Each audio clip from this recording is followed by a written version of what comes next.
myself. I'm your host, Sarah. We're living in very interesting times now. We're in the midst of still the coronavirus pandemic. We went through a long, intense summer in 2020 where we observed a number of police shootings, primarily of black men, but also of some black women. Nothing new, but a continuation of something that we've known that has plagued the black community for some time. The only difference, of course, is that we live in an era where everyone has a video recorder in their pocket with their cell phones. And so these incidents are being recorded, fortunately, and available for everyone to be able to see through the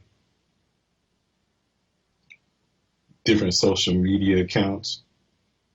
And so these things are exposed in such a way that it's not being hidden, it can't be explained away as easily as it has been able to in the past. The intensity of things that are going on, and things are going to be continue to be intense.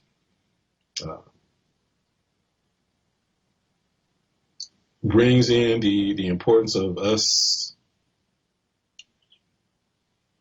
being spiritually grounded, because there is going to be escalation.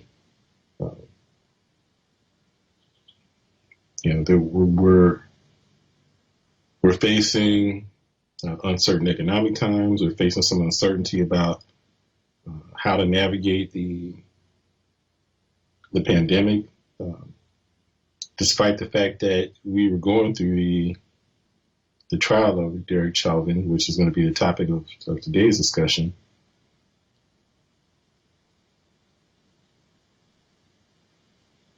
The fact that was going on has not caused any dissipation of incidences of police violence.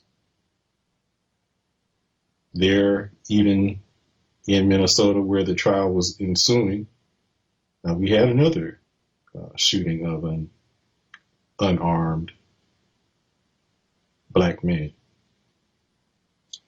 So it's in this context that we have this particular show, and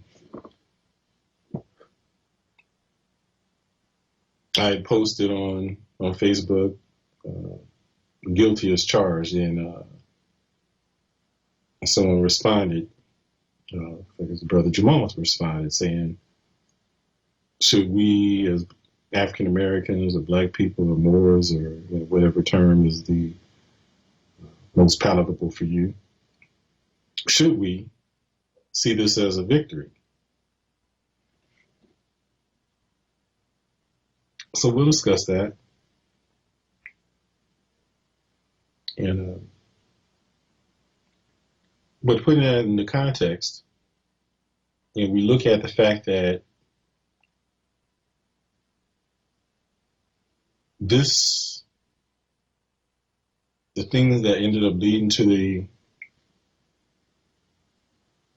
defendant, the police officer Derek Chauvin, being charged, has long been a plague in the black community. And it's something that goes back to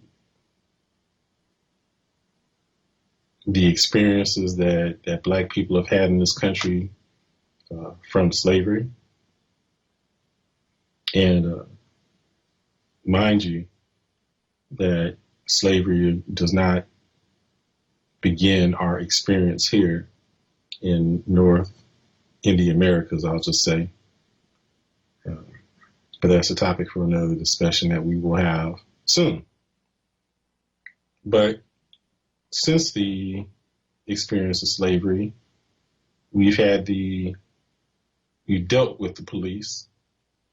The formation of the police was related to slavery in the sense that policing began as a means to corral, find, return liberated slaves to the plantations that they escaped from.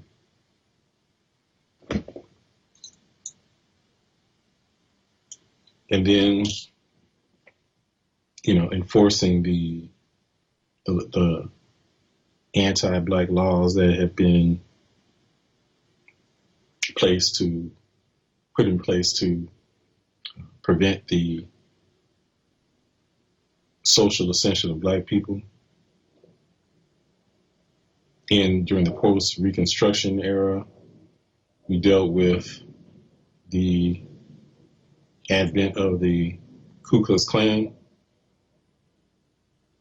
which is related to the police department because many of those who wore the robes and costumes of the Ku Klux Klan became members of the police department wearing another uniform, giving them the opportunity to be able to carry out their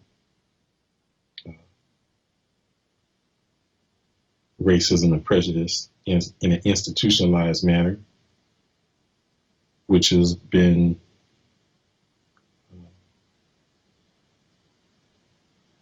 empowered by the law.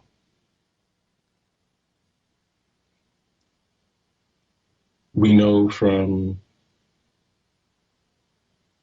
former police officers who, in articles that we've read about the training that police go through, information is leaked about police trainings where targets were set up with the images of Black people, and in particular, Black men, as targets for target practice, set up in such a war environment to condition the police to see us as an enemy, a target. And so the natural response, given that conditioning, is what we have seen in terms of the approach that the police have with respect to Black men. They look at us as the enemy. And certainly, we, as Black people, have always experienced the police, law enforcement, as the enemy, occupying our territories. We often go through the psychological trauma of just seeing the police. When we see them, naturally, we're triggered based upon the experiences that we have had collectively and individually, that we've observed with our family, friends. Every Black person, every Black male in particular, can recount stories about some type of adverse experience with the police. A few years back, I was on a jury, or not, I was in a jury pool. And I was subjected to some questions that I had to answer in order to be considered as a member of the jury. I believe it was question 13 in the questionnaire that posed the question, have I had a negative experience with the police? Needless to say, being a black man, the answer was in the affirmative, as it is for 99.9% of black people, black males in particular, in this country. I don't think there's any black man in this country who can answer that question in the negative, that they haven't had an adverse experience. And it occurred to me upon answering that question that that was a means to be able to weed me out as a potential juror, to stack the deck in favor of law enforcement.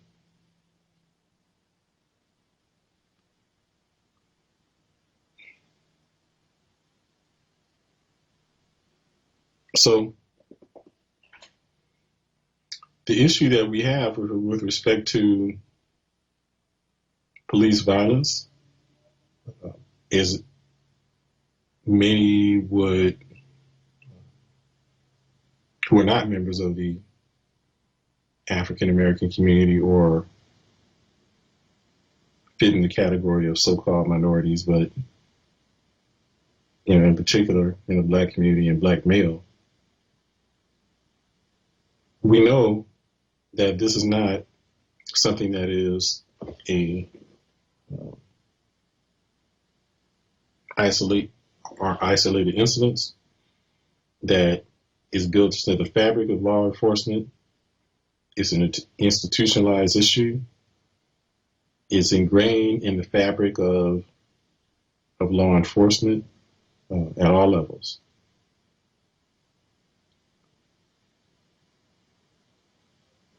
It's not a few bad apples, as many would like to have us believe. They're not exceptions. They're the rule. And to the extent that there are those good cops, quote unquote, they represent the exceptions to the rule. And it's those people who have been ostracized for speaking the truth about law enforcement. The good cops become ostracized and often leave. It's something that's even permeated in the military. About a week ago, I posted about an Air Force pilot who experienced racism, and there's another one who was accosted by the police and has filed a lawsuit against law enforcement. He was wearing his uniform, but he was black. So the fact that he had a uniform did not override the fact that he was a black man and he was threatened. There was nothing that he had done wrong. He was just pulled over. He was verbally threatened, telling him he was going to ride the lightning, threatening to shoot him with a taser. When the brother was asked to get out of his car, he expressed to them that he was fearful of doing so, and the police responded that he should be afraid.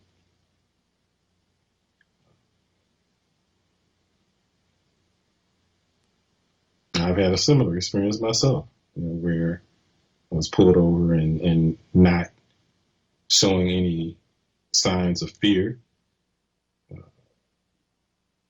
The police tried to provoke me and felt like I should be afraid, and was offended by the fact that I didn't demonstrate fear to him. So no one can tell me that this is these are just isolated incidents of bad apples, bad cops.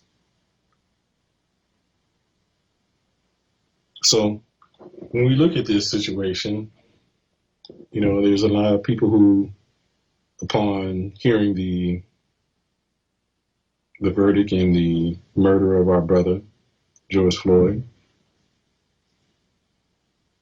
there was a feeling of relief.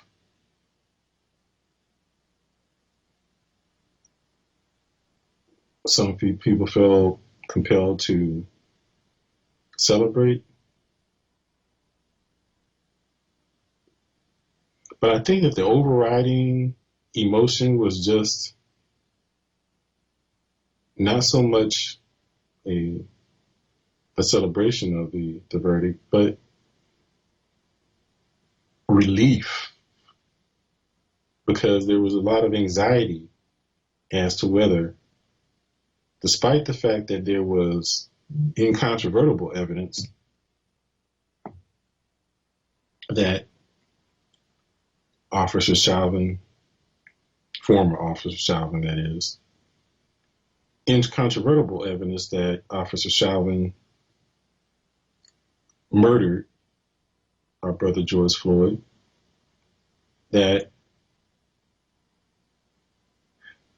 even with that incontrovertible video evidence, even with the testimony of the witnesses on the scene, watching him being killed with Chauvin's knee on his neck, even with the testimony of expert witnesses, doctors,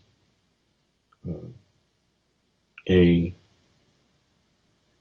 martial arts MMA fighter who is well versed in choking tactics. Even despite all that, there was anxiety about whether or not justice would be served, that he would be found guilty, because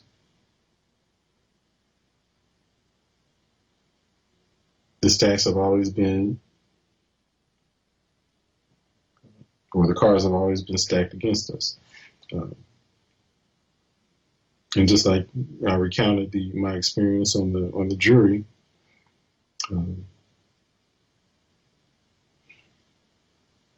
there's always something being done behind the scenes to try to manipulate things in such a way that ends up favoring law enforcement.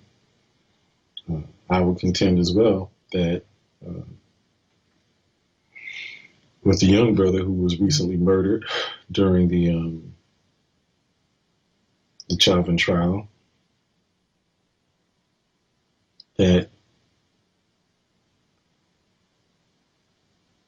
what we saw there was I believe, a tactic to put a narrative out there that the officer made a mistake in the shooting of the young brother by yelling onto the record, the audio recording, taser, taser, and then, oh snap, I just shot him. I meant to taser him. I grabbed my gun by mistake. An officer who's been on the force for 26 years, who's a training officer, and also the president of the police union. I believe that was a tactic to put on the record that she intended to grab her taser to give her plausible deniability. And I believe that was a tactic that she was teaching to her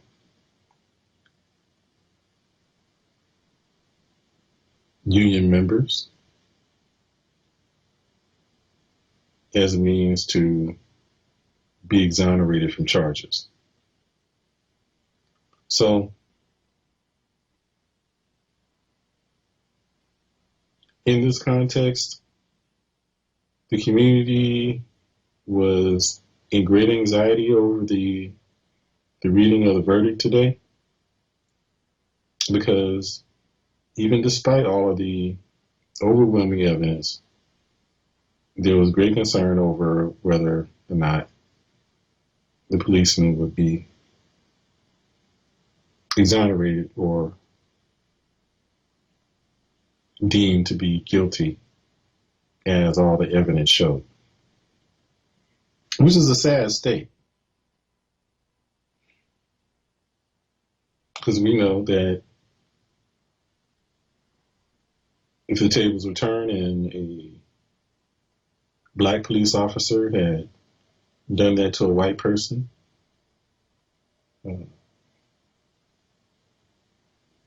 there wouldn't have been any doubt about whether he would be found guilty. So, should we look at this as a victory?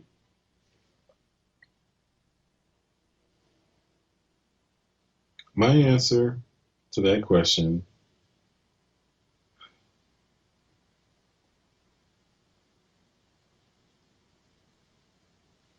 is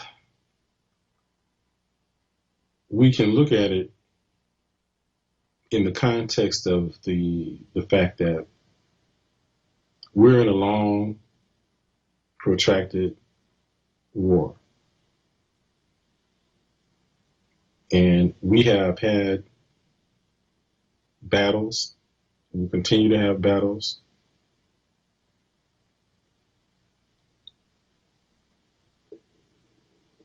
And we will win some battles, we will lose some battles. And we have won some. I would say that primarily we've been on the losing side, but we're in a long, protracted war. This verdict represents a victory in a series of battles. So from that standpoint, I think that we can look at it as a victory.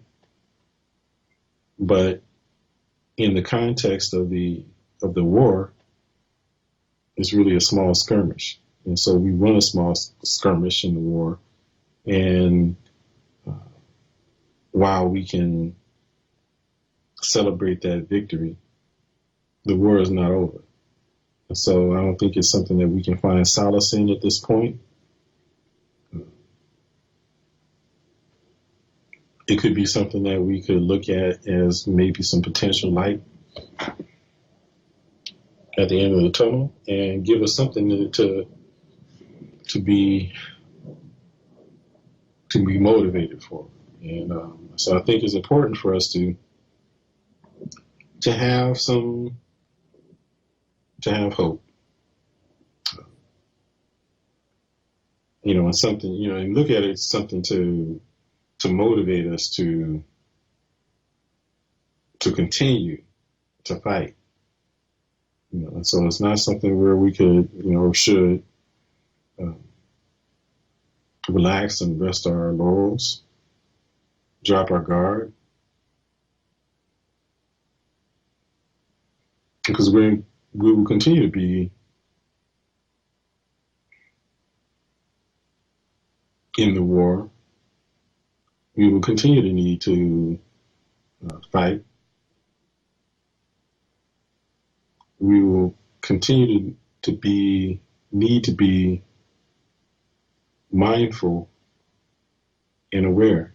And as I pointed out at the beginning of the show, that it's going to be important in the context that this is going to be something that we will continue to face, that the times that we're living now are calling for us to really be grounded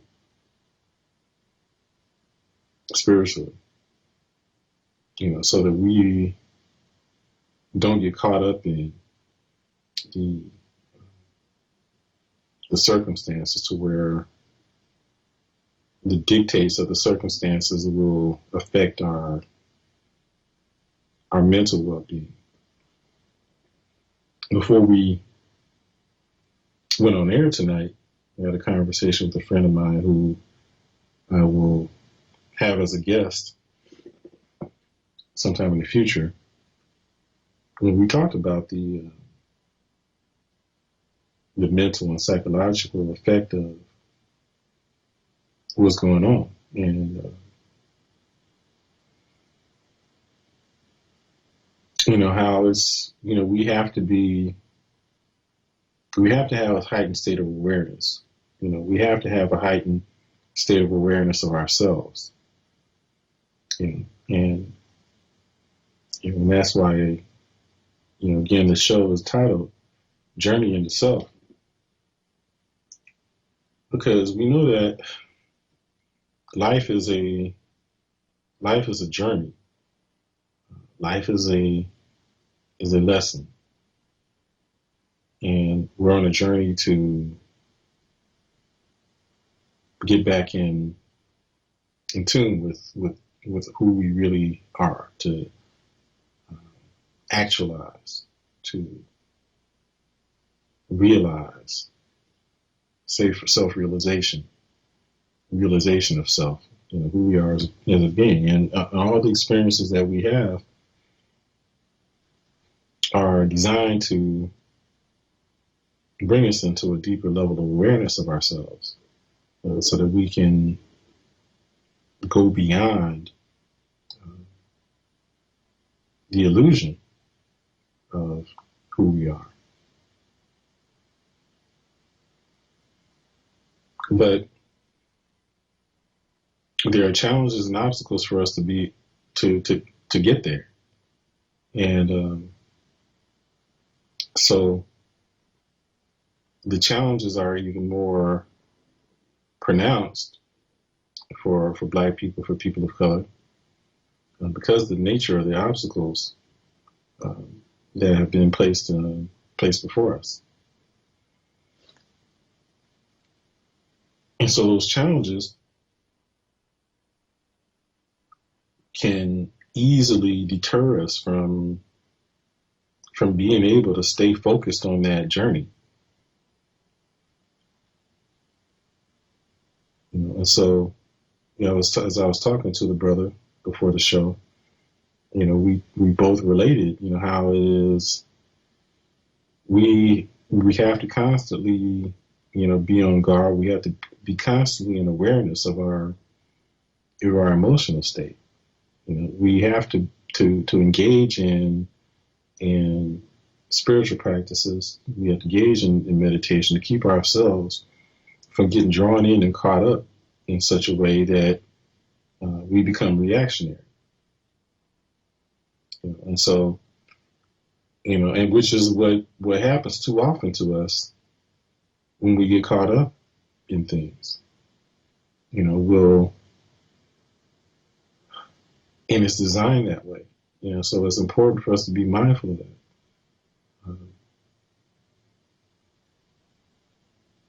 It's easier to control people when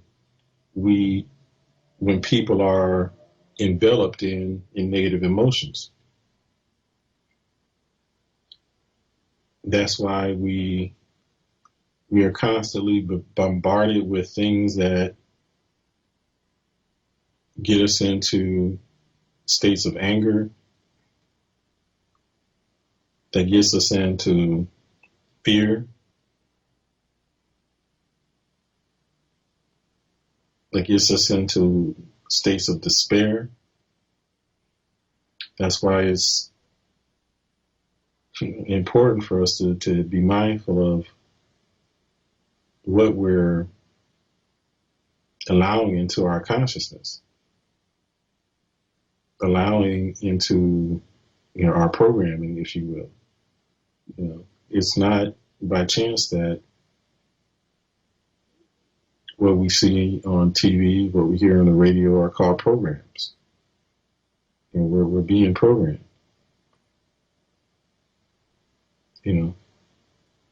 It's not by chance that We have television, particularly the news, on the radio or television.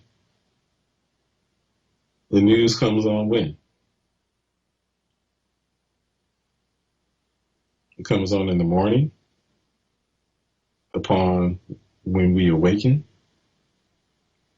and it comes on at night before we go to bed. That's not by chance. And so what do people unconsciously do?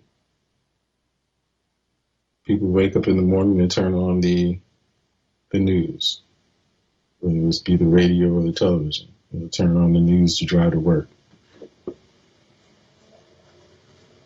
and are constantly programmed with negative information, programmed into fear, programmed into anger. News is never positive. And so we're starting out our day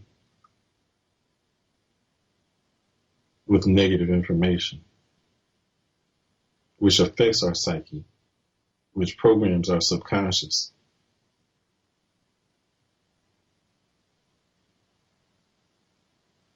And which ends up in turn feeding how we react to circumstances.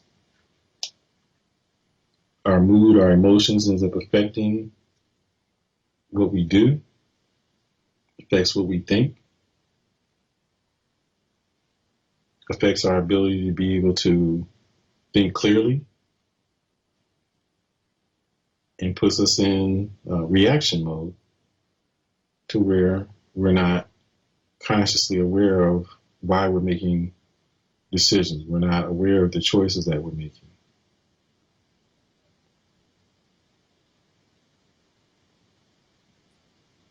And so we're ceding our control. We're being controlled. We're allowing ourselves to be controlled. We're being programmed. And then when we come home at night, after having our experiences for the day, influenced by what we've taken in at the beginning of the day, going through and experiencing things in that context, we come home, we typically, and most people, will come home and turn on some programming, television programming, watch the latest zombie movie or television show or something to that effect, eat, and then go to bed after watching the nightly news, providing more negativity, more negative stimulus, more things to make us angry, sad, depressed, fearful, anxious. And then we go to bed in that state. And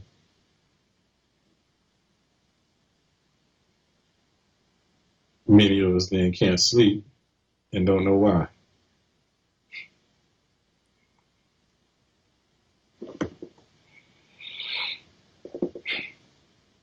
So, that's why I said that it's really important for us to be grounded in our spiritual principles, in our spiritual practices, and be able to use them in a practical manner in order to be able to deal with things that we're faced with, and to be able to detach and observe ourselves while we're experiencing what's going on, in such a way that we don't get caught up in it to where we're being controlled by our emotions. So And that's why when typically we have these type of trials where we know that law enforcement is guilty of brutalizing our community members, and we get an adverse rendering of a verdict, that we react. And we react in a non-productive manner because we've been programmed to. Because now we've been programmed and manipulated into a state of anger, frustration,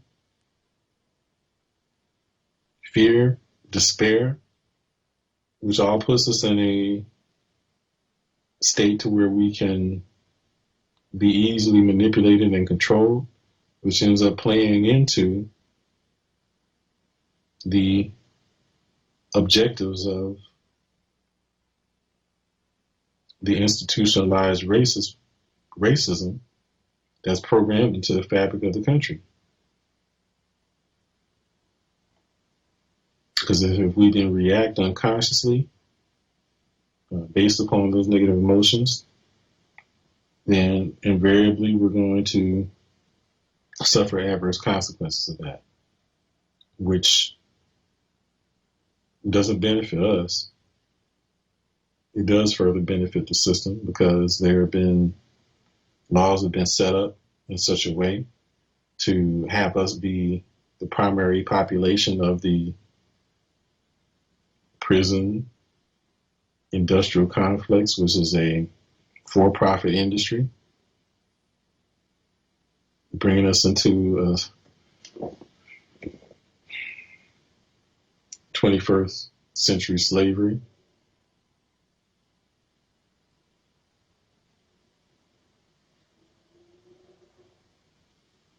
So it's important for us to not just allow ourselves to be victims in that way. Brother Jamal, go ahead. Your comment? Okay. 1 second, just gotta press a couple of buttons here and get this echo out. Do you want to give a verbal comment or? Yes, greetings, brother Sarah. Hopefully you can hear me. Let me see. Oh boy. Can you hear me? Okay. I can't hear you. We're having a little technical difficulty, so forgive us as we work that out. But yeah, so. What about now? Not allowing ourselves to get drawn into negative emotions prevents us from being able to think rationally and make decisions, choices, plan, strategies for us to be able to effectively navigate and counteract the things that we're faced with. And that's what prevents us from being able to devise a strategy. And so that's why we see that when we experience these type of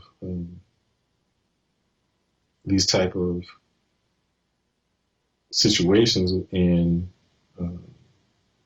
come up into a negative outcome, that we react.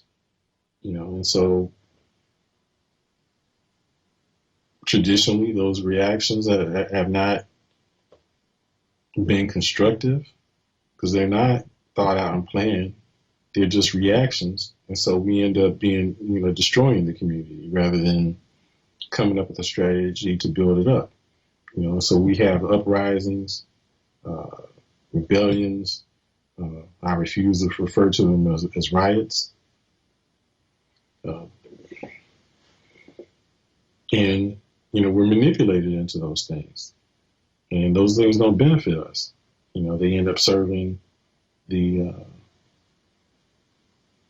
institutionalized racist system that we're living under here. And so it's important for us to be able to rationally come up with strategies to be able to deal with the obstacles that we're faced with here, so that we can have more victories in this ongoing war that we're facing. Yeah, so I think we may have been able to work out our technical difficulties. So Brother Jamal wants to pose a question or a comment. Okay, Brother Sarah, can you?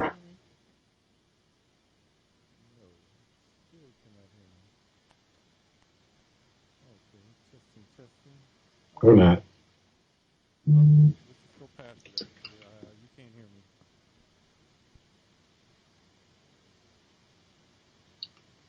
me. You can type it in, brother, if we can't get your audio in.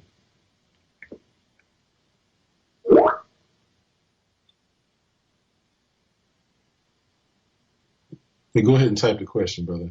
We'll just read it and type the comment.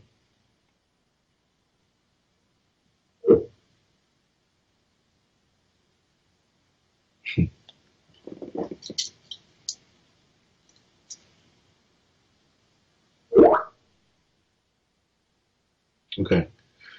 So, brother's going to type the question. It's or a comment, and apparently it's a long one, so we'll take time before we get to it.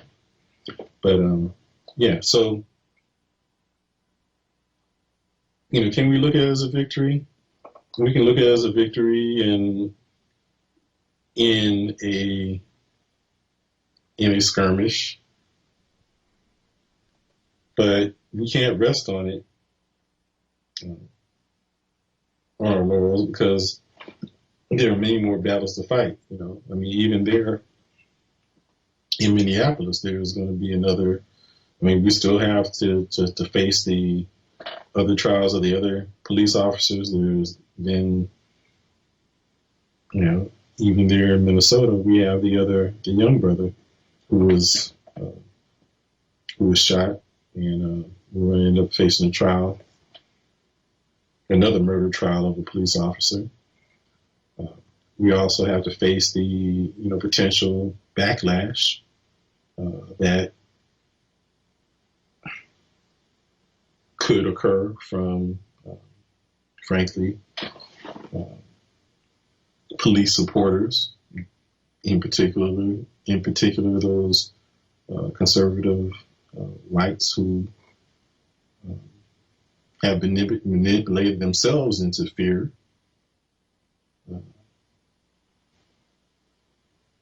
They may be compelled to react themselves because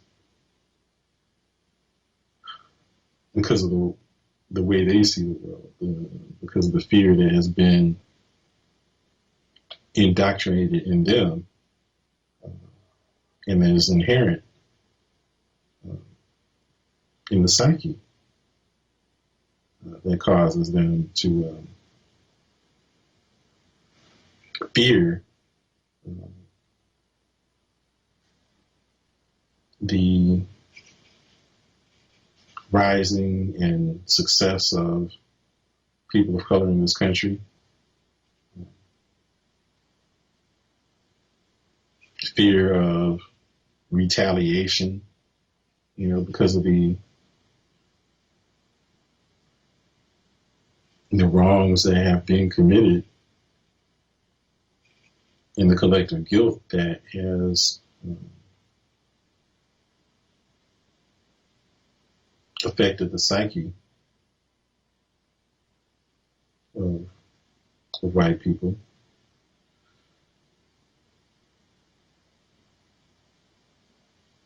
So we realize that,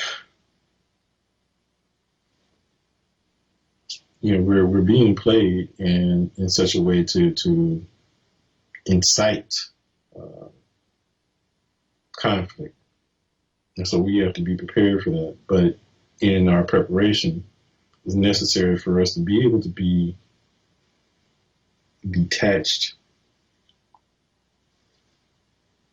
through the discipline of our spiritual practices, and in particular meditation, which allows us to be able to put ourselves in a state to where we can detach and observe and make rational decisions to respond to the circumstances that we're dealing with, rather than unconsciously reacting, which puts us in a state to where we can be manipulated and controlled into doing things that are not productive and don't benefit us collectively.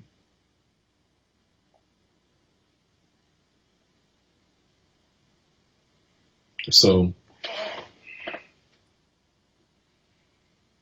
that's my take on it, and it'd be good to hear, if you have any thoughts or perspectives on that. I'd be interested to hear that. But I'll just say again that it's important for us to, now and more than ever, for us to be grounded in our spiritual consciousness, to be constantly engaged in spiritual practices, to expand our awareness of ourselves, awareness of our minds, awareness of our emotional state, awareness of what's going on around us, awareness of our environment, awareness of the lessons that we're gaining through our experiences, both individually and collectively, so that we can identify the patterns and to see what we're supposed to be learning and imbibing from these experiences. And we can only do those things through the disciplines that we gain from engaging in our spiritual practices. And that's something that I'm dedicated to doing myself, but also helping others to be able to do so, and to be able to realize how we can apply our spiritual principles in a practical manner in order to be able to help us navigate the things that we face in our experience here in this realm. And so, and that's what I've been charged to do, by Spirit, as a spiritual teacher. And I work with people in order to be able to help us to be able to navigate those things, whether it be from a personal standpoint or a relationship standpoint, because it's all about really gaining the deeper knowledge and insight into ourselves. So that's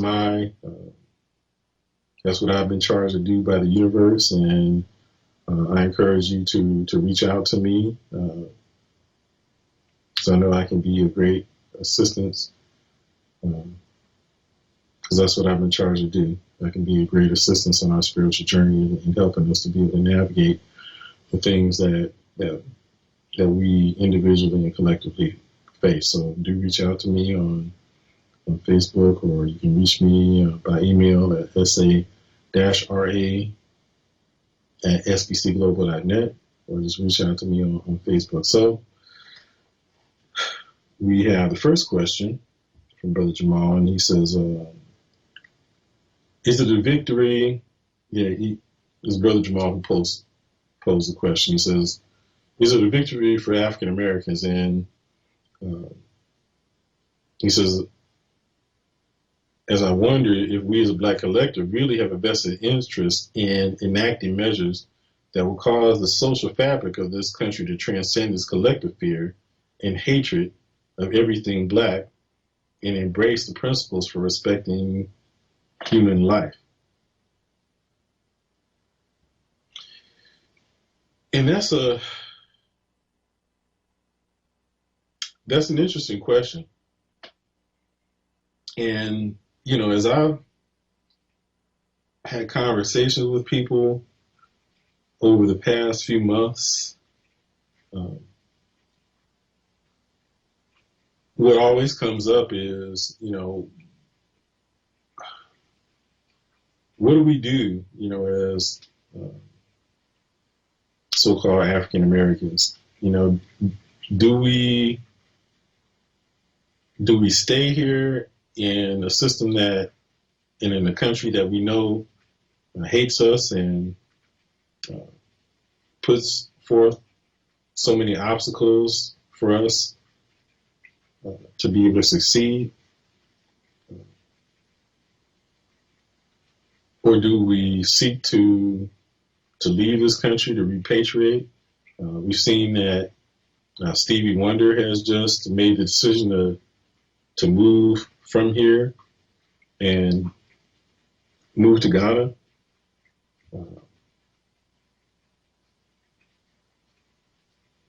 And our brother Dave Chappelle says he's going to follow suit and move to Ghana as well. I know people who have made the decision to repatriate. It's crossed my mind as well.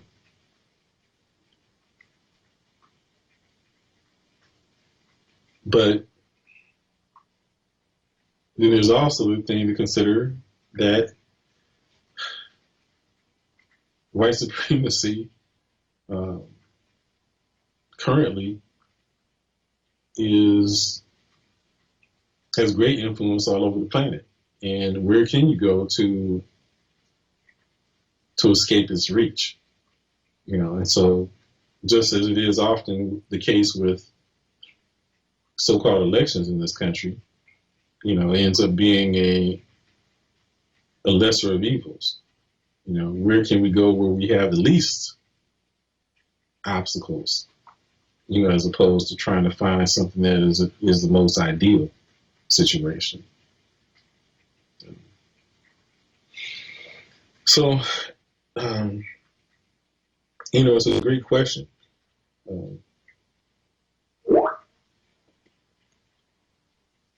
And I can't say I really have the answer to it, because I really think that ultimately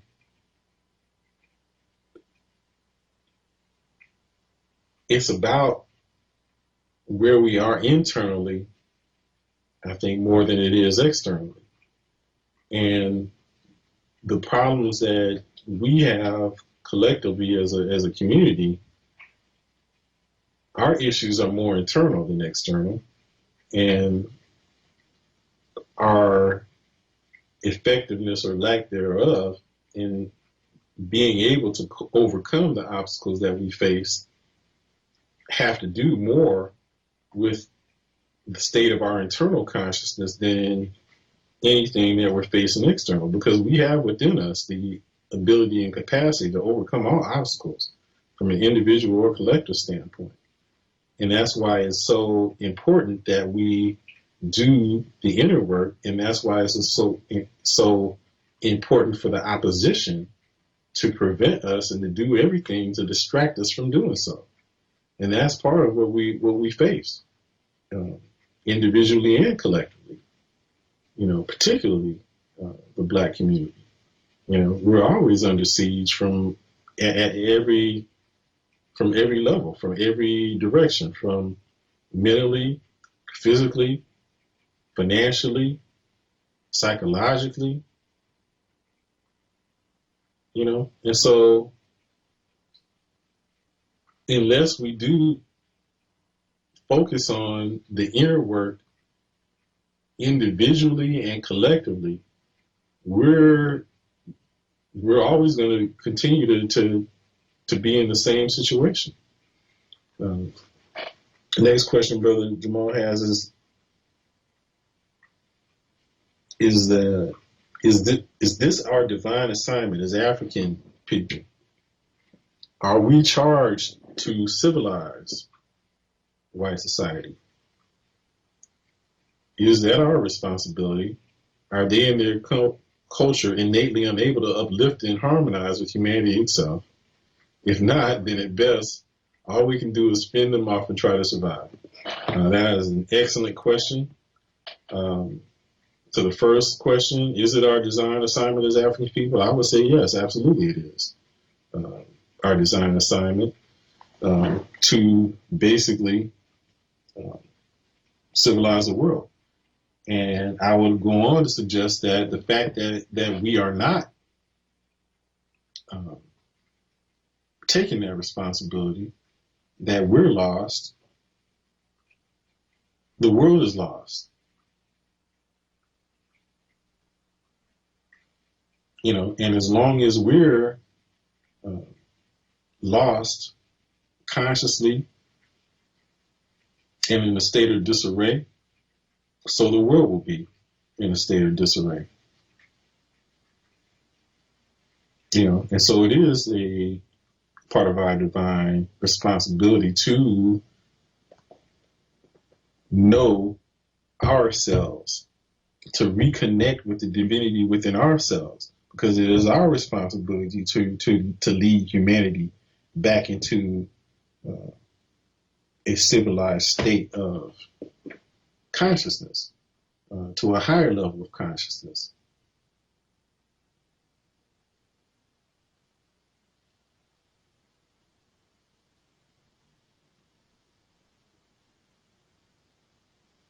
Years ago, if people are familiar with the movie The Lion King, the original version of the cartoon version of The Lion King, and also the stage play.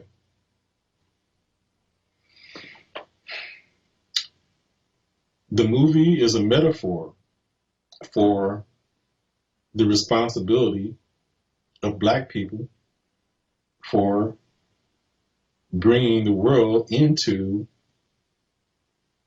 order and harmony. So if we can recall by reflecting on the movie, we see that the character Mufasa, the king, ruled the kingdom, and as he did so, he did it in a just manner. And as he ruled, he set up principles that were based upon universal order and harmony. We refer to it in Kemet as Ma'at, truth, justice, righteousness, reciprocity, order, harmony, and balance. So we set up our civilization based upon these principles. And that during those times were when the world operated on those principles, we experienced the golden age. Humanity operated on spiritual principles. And civilization was set up on spiritual principles. So Mufasa represents that. Mufasa represents the African who set up civilization based upon those spiritual principles. And when it was set up in that manner, there was order, harmony.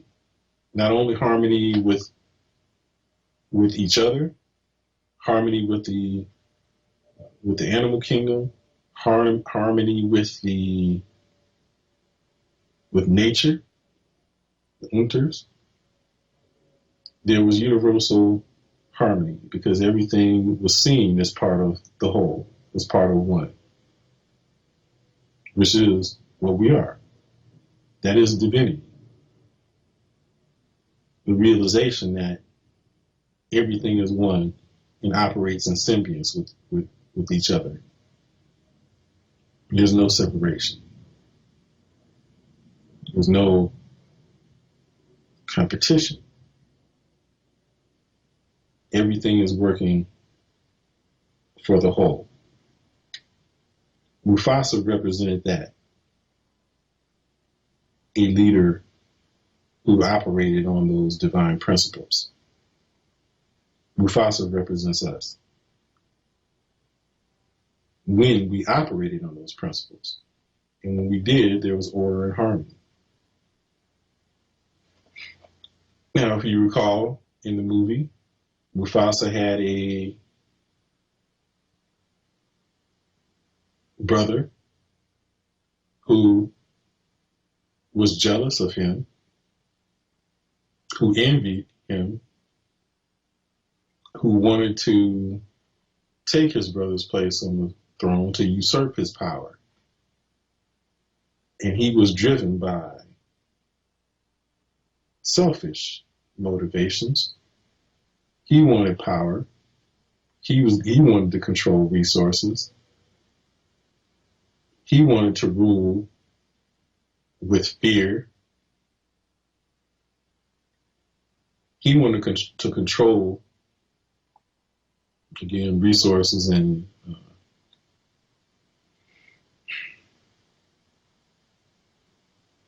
use the emotions of fear, scarcity, in order to be able to control. And greed, of course. That was what he was motivated by. He represented ego. He represented the lower consciousness, whereas Mufasa represented the higher consciousness. Okay, and so Scar devised a strategy to be able to usurp the kingdom, kill his brother off, and take control and blame the situation on his nephew, Simba.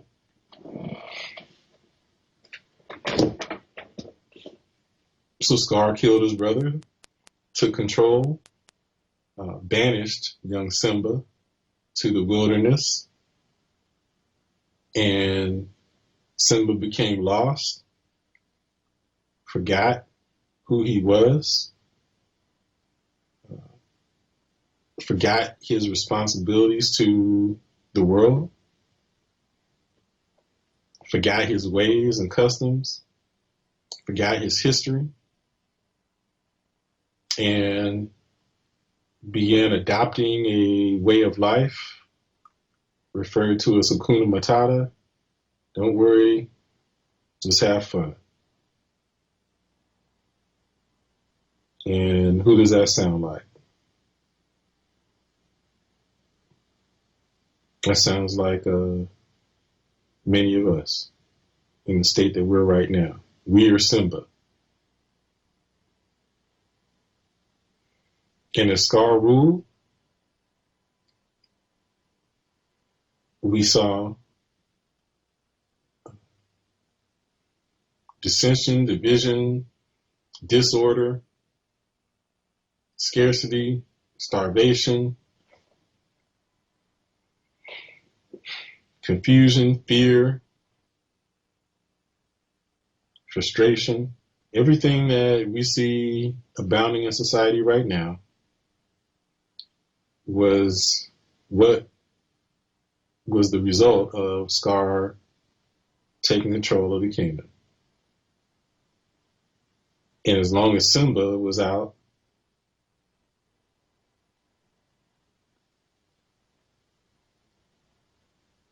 not aware of who he was, not aware of his responsibility for the world,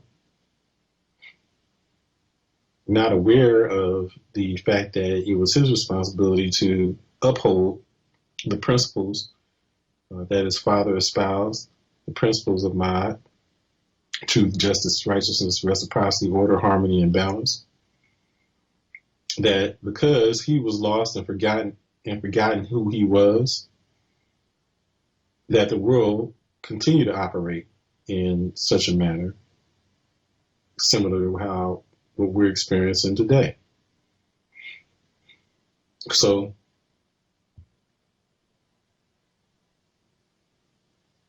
in the story,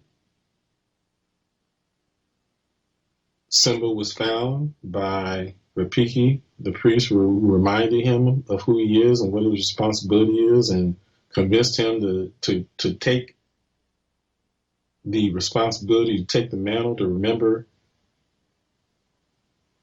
who he was and what his responsibility is. It's for him to take the throne and to provide leadership and guidance to bring about the oneness of humanity, the oneness of life on this planet, the oneness with everything in the universe. And so he took the responsibility and reclaimed the kingdom. And when he did so, order and harmony was restored. Simba again represents us.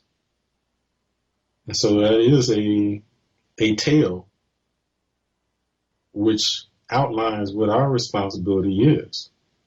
So yes, it is our responsibility, it is our divine responsibility to bring back those principles. But that's why there's so much effort designed to keep us from remembering who we are. Because as long as we don't remember who we are and what our responsibilities are, that we don't remember the power that we have within us that allows civilization to operate in the way that it does now. It allows the opposition, the lower forces, the ego forces of the world to operate and be in control in the same way that we go through that battle within ourselves. There's always a battle ensuing within us between our higher selves and our lower selves. And as is above, so is below. Everything operates in the same manner. We are microcosms of the universe. And so just as it is that we individually experience an inner battle between the higher self and our lower self, we experience right now, we're in the midst of a battle between the higher consciousness of humanity and the lower consciousness of humanity. And we represent the higher consciousness of humanity.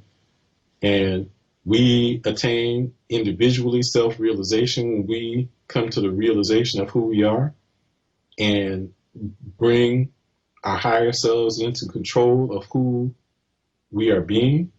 In the same way, since we represent the higher consciousness of humanity, it will only be when we remember who we are and take up that responsibility that we can provide the leadership that's necessary for the world to bring the world back into harmony, to bring about the Ma'at or Dharma into the world. So yeah, that is our responsibility. And are they in their culture innately unable to uplift and harmonize with humanity itself? I say yes, because because symbolically they represent the lower nature of humanity, the ego of humanity. That's not to say that everyone is there, but from a symbology standpoint and practical standpoint, it goes without saying. If we just look at the history, right? So when we look at that history collectively, all of the behavior represents all those things that we identify with ego or the lower nature. Okay, and so just as it is that we have to overcome the lower nature within ourselves individually, we have to overcome the lower nature of humanity and bring higher consciousness uh, to bring about the restoration of uh, collective harmony in the world. And if we don't, um, then we'll just continue to face this disorder and disharmony. And it's not something that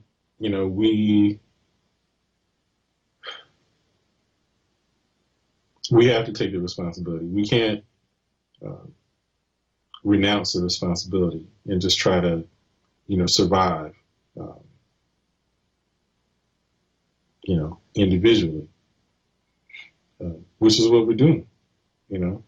We're going to have to come together collectively and overcome the obstacles, but that only starts with us individually doing the inner work and overcoming all the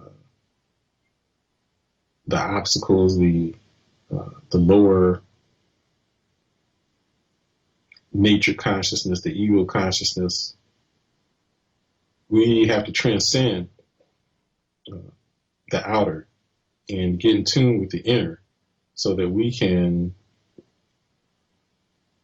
individually attain to our highest potential as humans, and then as collectively attain our highest potential as humanity.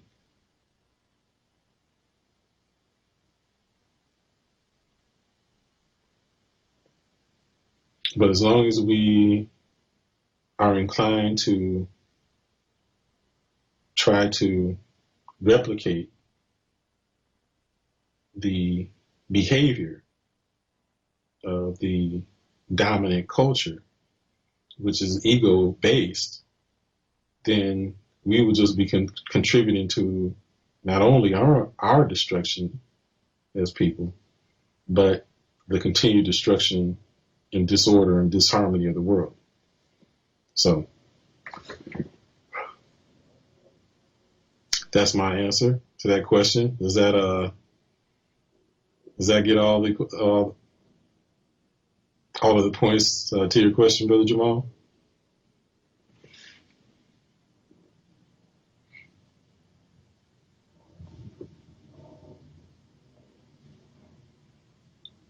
I was just waiting for Brother Jamal to type. So again, Brother Jamal says all the bases are covered. So that's good. And, so I hope that this has been beneficial and insightful. And, there's just so much that we need to do. But it all starts with ourselves. It starts with the journey into ourselves, and that's a spiritual journey. And, though everything comes from spirit, and